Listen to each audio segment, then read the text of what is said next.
Good morning sir. First year ఇంప్రూవ్మెంట్లో exam fee pay చేసిన స్టూడెంట్స్కి సపోజ్ ఒక సబ్జెక్ట్ బదులు ఇంకో సబ్జెక్ట్ ఫీజు కట్టలేదు, లేదు ఇంగ్లీష్ సబ్జెక్ట్ బదులు మ్యాథ్స్ కట్టారు, మ్యాథ్స్ బదులు ఇంగ్లీష్ కట్టారు అని సార్ ఇంప్రూవ్మెంట్కి వేరే సబ్జెక్టులు మిస్ అయినాయి సార్, అది ఇది అని చాలామంది చాలా రకాలుగా ఇంప్రూవ్మెంట్ బోర్డు వారికి రిక్వెస్ట్ చేయడం జరిగింది. సో కాలేజీ వారి అభ్యర్థనల మేరకు ఇంటర్మీడియట్ బోర్డు వారు మీకు మిస్సింగ్ ఎగ్జామినేషన్ ఫీజు అనే ఒక ఆప్షన్ ఇవ్వడం జరిగింది. ఇందులో మీరు ఎవరైతే ఎగ్జామ్ ఫీజు ఇంప్రూవ్మెంట్లో సబ్జెక్టులు మిస్ అయినాయో వారికి remaining subjects exam fee pay చేసుకోవడం ఏ విధంగా ఉండాలి అనేది మీకు చిన్న వీడియోలో తెలియజేయడం జరుగుతుంది. సో మొట్టమొదటగా మీరు చేయవలసిన విషయం ఏంటంటే BIE V2 లాగిన్ ఓపెన్ చేసుకొని మీ కాలేజ్ యూజర్ ఐడి పాస్వర్డ్ మీద క్లిక్ చేసి లాగిన్ అవ్వాలి. లాగిన్ అయిన తర్వాత ఫీ కలెక్షన్స్లోకి వెళ్ళాలి. ఫీజు కలెక్షన్లోకి వస్తే కన్ఫర్మేషన్ ఆఫ్ మిస్సింగ్ పేపర్స్ అనే ఒక ఆప్షన్ ఇవ్వడం జరిగింది. ఈ ఆప్షన్ పైన మీరు క్లిక్ చేయాలి.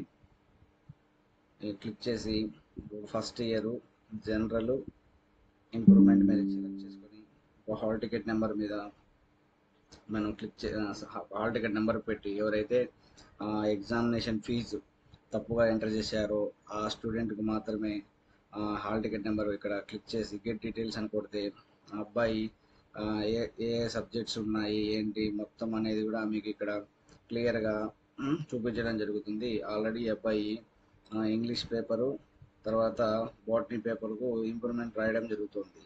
సో ఈ అబ్బాయి ఫిజిక్స్ పేపర్ రాయాలి, తర్వాత అలాగే తెలుగు పేపర్ కూడా రాయాలనుకుందాం అనుకోండి, అది కట్టడం మర్చిపోయినాడు, లేదా మళ్ళీ వచ్చి సార్ నేను మళ్ళీ ఇంకో సబ్జెక్ట్ కడతాను అని మీ దగ్గరకు వచ్చి రిక్వెస్ట్ చేయడం జరిగింది. సో ఇప్పుడు గతంలో అయితే ఆ ఆప్షన్ లేదు, ఇప్పుడు ఈ ఆప్షన్ ద్వారా ఆ మిగిలిన సబ్జెక్టులు కూడా మళ్ళీ మనము ఎగ్జామినేషన్ ఫీజు పే చేసుకోవచ్చు అనమాట. సపోజ్ ఈ క్యాండిడేట్ ఎదురుగా టిక్ పెట్టేసి మనము తెలుగు తర్వాత ఫిజిక్స్ అనేది మనము క్లిక్ చేస్తున్నాం కాబట్టి చూడండి, ఎగ్జామ్ ఫీజు కూడా మళ్ళీ ఇంటర్మీడియట్ బోర్డు వారు ఏం కలెక్ట్ చేయడం లేదు. జస్ట్ ఓన్లీ ఇంప్రూవ్మెంట్కు ఏదైతే 160 రూపీస్ ఉందో ఆ 160 రూపీస్ మాత్రమే కలెక్ట్ చేస్తున్నారు. కాబట్టి ఈ 160 రూపీస్ ప్లస్ మళ్ళీ ఇంకో సబ్జెక్ట్ పెడితే ఇంకొక 160 రూపీస్ యాడ్ అవుతుంది. టోటల్ ఇప్పుడు ఎక్స్ట్రాగా రాసేది 2 పేపర్లని. మనం ఇప్పుడు నెక్స్ట్ ఏం చేయాలంటే ప్రొసీడ్ టు పే అని కొట్టేసి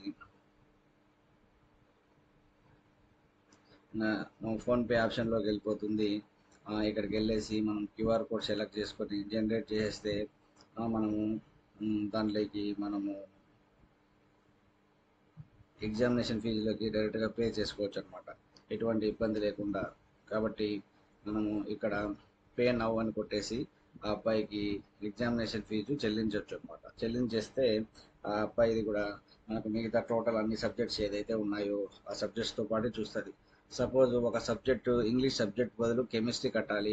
సో ఇంగ్లీష్ సబ్జెక్టు డబ్బులు వెనక్కి రావంటే అవి రావు, కావాలంటే కొత్తగా సబ్జెక్ట్ అప్లై చేసుకోవాల్సిందే. కానీ ఆ సబ్జెక్ట్ కావాలంటే ఆప్షన్ కావచ్చు, ఇబ్బంది ఏం లేదు ఇంప్రూవ్మెంట్ క్యాండిడేట్స్. కాబట్టి మీరు ఎటువంటి ఇబ్బంది లేకుండా దీన్ని మీరు ఈజీగా కంప్లీట్ చేసుకోవచ్చు.